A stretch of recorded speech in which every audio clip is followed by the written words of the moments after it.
Oi, babies! Chegou a hora de desenformar a nossa Hello Kitty Squish. Eu espero que dê certo. Vocês sabem que essa forma não é apropriada, como eu mostrei no vídeo passado. Mas eu tô muito confiante que dessa vez vai dar certo, porque eu vou usar uma artimanha. Um secador de cabelo. Mas eu vou usar com bem cuidado, porque esse gelzinho é muito sensível ao calor. Eu vou colocar o secador aqui, aí vai dar uma leve derretida e eu acho que vai soltar com mais facilidade. Primeiro passo, eu vou tirar essas bordas aqui, ó. Isso aqui é um excesso, né, que ficou.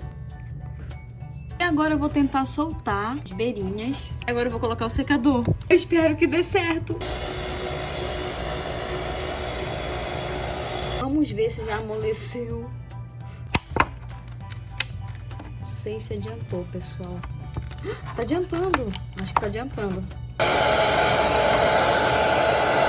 Eu não posso colocar muito, senão vai derreter tudo. Agora eu vou empurrar.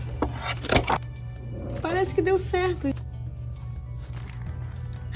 Deu certo! A nossa primeira Hello Kitty de Squish Gel. Eu simplesmente amei. Ela não ficou completamente perfeita, tem alguns defeitinhos aqui, ó. Mas ela está muito fofa, muito squish e muito satisfatória.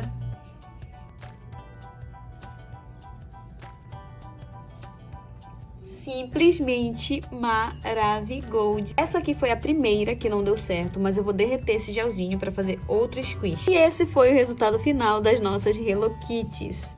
Eu simplesmente amei. Tchau, babies, até o próximo vídeo.